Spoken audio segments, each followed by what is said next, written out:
एक सीआई है, सुना है मैंने, 9 अगस्त की परमिशन दी। उस परमिशन में क्या लिखा? आदिवासी समुदाय मर्यादा में कार्यक्रम करें। बहुत आदेश देखे मैंने, बहुत परमिशन देखा मैंने, लेकिन किसी परमिशन में आज तक ये बात नहीं थी। क्या लिखा है कि ये लोग आदिवासी समुदाय मर्यादा में कार्यक्रम करें। इस मर्यादा की परिभाषा क्या है? क्या अमर्यादित लोग हैं ये? उस सीआई ने परमिशन दी है शायद, उस लेटर को लिखा है किसी ने कि आदिवासी समुदाय मर्यादा में कार्यक्रम करे। जो अमर्यादित समाज हो, अमर्यादित लोग हो, उसके लिए लिखा जाता है। और किसी आदेश में हम समझते हैं नियम कायदों के अनुरूप कार्यक्रम करें, समझ में आता है, लेकिन मर्यादा में कार्यक्रम करें। और मैं आगे साथी को कहता हूं, व्यवस्थित ड्राफ्टिंग बनाओ और उस आधार पर एट्रोसिटी का मुकदमा दर्ज करवाओ उनको भी। क्योंकि जिस समाज को आपने मर्यादा में काम करे ये लिख के दिया है, तो क्या वो समाज अमर्यादित है? जिसकी वजह से आप मूंछ तान रहे हो, उन पे आज तुम अत्याचार कर रहे हो। और मैं दोबारा कहता हूं कि जो ये हरकतें कर रहे हो वो राणा महाराणा प्रताप के वंशज नहीं हो सकते हैं। एक दूसरा घटनाक्रम हुआ हमारे तरपाल गांव में। इसके बाद ये जितेंद्र मेघवाल, इंद्र मेघवाल हमारे एससी के साथी आए हुए हैं यहाँ। देश के अंदर अभी यूसीसी समान नागरिक संहिता कानून बन रहा है, और वो समान नागरिक संहिता कानून को राज्यसभा में सबसे पहले किसने पास किया, मतलब किसने रखा? किरोड़ीलाल जी मीणा ने, उनसे रखवाया गया। इस देश के आदिवासियों को, दलितों को, एससी को इनके ही द्वारा मारो।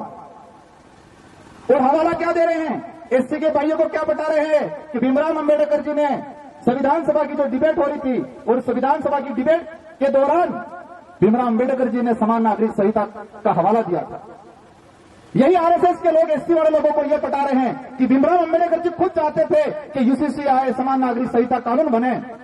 और फिर मैंने भी संविधान सभा की डिबेट पढ़ी, और उस दौरान जब ये उस दिन 23/11/1948 को इस पर डिबेट हुई थी, इसको रखा गया था संविधान सभा जब संविधान का निर्माण हो रहा था, और इस पर दूसरे लोगों ने यह रखा था। और अंबेडकर जी ने कहा था कि जिस दिन इस देश में समानता हो जाएगी, जिस दिन इस देश में छुआछूत खत्म हो जाएगा, भेदभाव खत्म हो जाएगा, उच्च नीच खत्म हो जाएगा, उस दौरान जहां उस समय के जो लोग होंगे, जो जनप्रतिनिधि होंगे, उस समय की जो विधायिका होगी, वो विधायिका समान नागरिक संहिता लाए।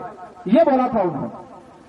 और उन्होंने कहा था कि देश के अंदर अगर इससे पहले जब तक ये भेदभाव, जब तक ये छुआछूत रहेगा, तब तक इस तरह का कोई कानून नहीं बनेगा। क्या आज भेदभाव छुआछूत खत्म हो गया? और नहीं हुआ, इस तरह का कानून लाने की क्या जरूरत है? और इसी दौरान इसको हाईलाइट किया गया।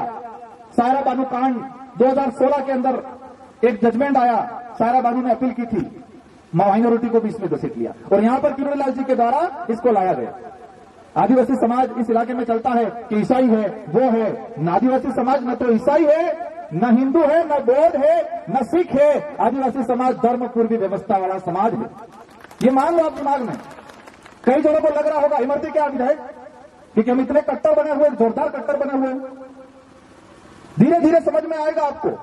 हम किसी धर्म के विरोधी नहीं है, लेकिन जो धर्म आदिवासी को, एससी को, दलित या पिछड़ा या छुआछूत करता है, उस धर्म के खिलाफ है हम लोग। आज हमारे आदिवासी समाज के अंदर क्या क्या चीजें हो रही है, देश के अंदर कैसे कैसे कानून बनाए जा रहे हैं। अभी कार्तिक बिल को लेकर चल रहा है, अभी तक न्याय नहीं मिला है, क्योंकि पता है कि ये समाज चुनाव आएंगे, कुछ छोटा मोटा दे देंगे, देने के बाद ही हमारे साथ आ जाएगा। लेकिन इस बार उनको एहसास कराना है कि ये समाज अब बेवकूफ में बहकाव में आने वाला नहीं है। ये समाज अब तुमको अक्ल सिखाएगा, और लोकतंत्र की चाबी है जो मत है, और इस चाबी को इस बार ऐसा लगाओ कि उनके ताले जंग खा जाके उनके दिमाग ठिकाने आ जाए। इस बार ताले उनके जंग खा जाने चाहिए। और कई लोग कहते हैं, आप हमको कितना बेवकूफ बनाते हैं, कहते हैं नरेगा कानून ले आए।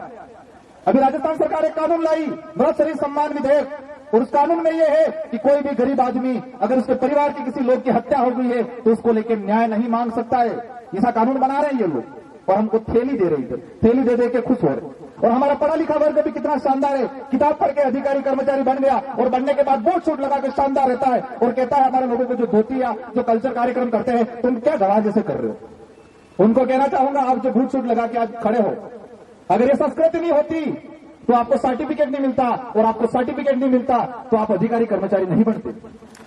और किसी भी आदमी के अंदर ये खुमार हो, जो रिजर्व कैटेगरी का आदमी, रिजर्व कैटेगरी के व्यक्ति के अंदर कोई खुमार हो कि मेरे अंदर एबिलिटी है, मेरे अंदर काबिलियत है, ऐसा अगर किसी के अंदर खुमार हो तो एक भी फोरम कंपटीशन एग्जाम के वक्त जो भरा है उसमें अपने समाज का सर्टिफिकेट नहीं लगाया, ऐसा बता दे तो मैं मान जाऊंगा कि ये व्यक्ति है शानदार, उसके अंदर काबिलियत, खुद की काबिलियत की बात करते हैं। लेकिन फोरम पर ना सबसे पहले आदिवासी का सर्टिफिकेट, एससी का सर्टिफिकेट पहले लगाते हैं, छात्रवृत्ति चाहिए तो पहले लगाते हैं। वो जिस सर्टिफिकेट का लगा के अधिकारी कर्मचारी बनते हैं और वहां बनने के बाद उसी संस्कृति को, उसी परंपरा को वो नीचा समझने लगते हैं और बाजार से पंडित जी को लाके पूजा पाठ कराने लगते हैं। आज हमको एसटी का जो सर्टिफिकेट मिल रहा है, क्या मोरवा है आगे कपाजाम लगे हुए तो आदिवासी है, किसी के लिखा हुआ है क्या? डॉक्यूमेंट वेरिफिकेशन होते क्या तो उगड़ करीब जोए हुए ना वहां क्या मोरवा है या कपाजाम के लगे हुए हैं। उसके कल्चर के आधार पर, संस्कृति के आधार पर, हमारी बोली के आधार पर, उसके आधार पर हमको मिला हुआ है। और हमको ये जो शेड्यूल 5 का जो प्रावधान दिया गया है, कई लोग कहते हैं आरक्षण हमने दिया, बीजेपी वाले बोलते क्या बोलते हैं 1995 के अंदर बरसिंह शेखावत की सरकार थी और उस सरकार ने आपको आरक्षण दिया।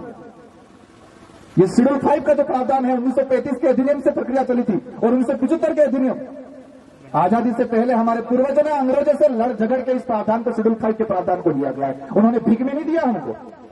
1995 के अंदर एक सुप्रीम कोर्ट का जजमेंट आया था, असम का कोई परिवार गया था और जजमेंट के आधार पर सुप्रीम कोर्ट ने बॉन्ड किया कि सभी राज्यों के अंदर शेड्यूल 5 के प्रावधान लागू होने चाहिए। और उस समय हमारे जो कुछ ये तो इस इलाके के अंदर सरपंच जो दूसरे लोग बनते थे, विधायक दूसरे लोग बनते थे और उस समय से 100% रिजर्वेशन शासन के अंदर लागू हुआ। 100% रिजर्वेशन।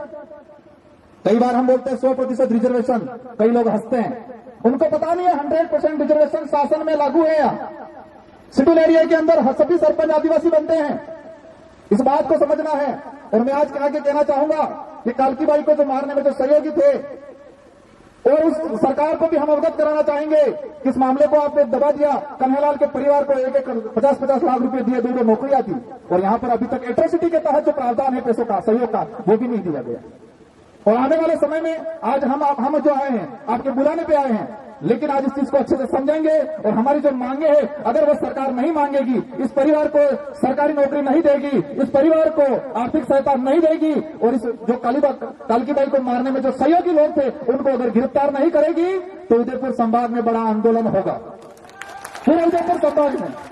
और आप सबको ये बात आज गांठ बांध के जानी है और अपने सॉफ्टवेयर में एक साइट पे सेव कर देना है परमानेंट के लिए। और जब भी आह्वान होगा, हर गांव से, हर परिवार से आना है।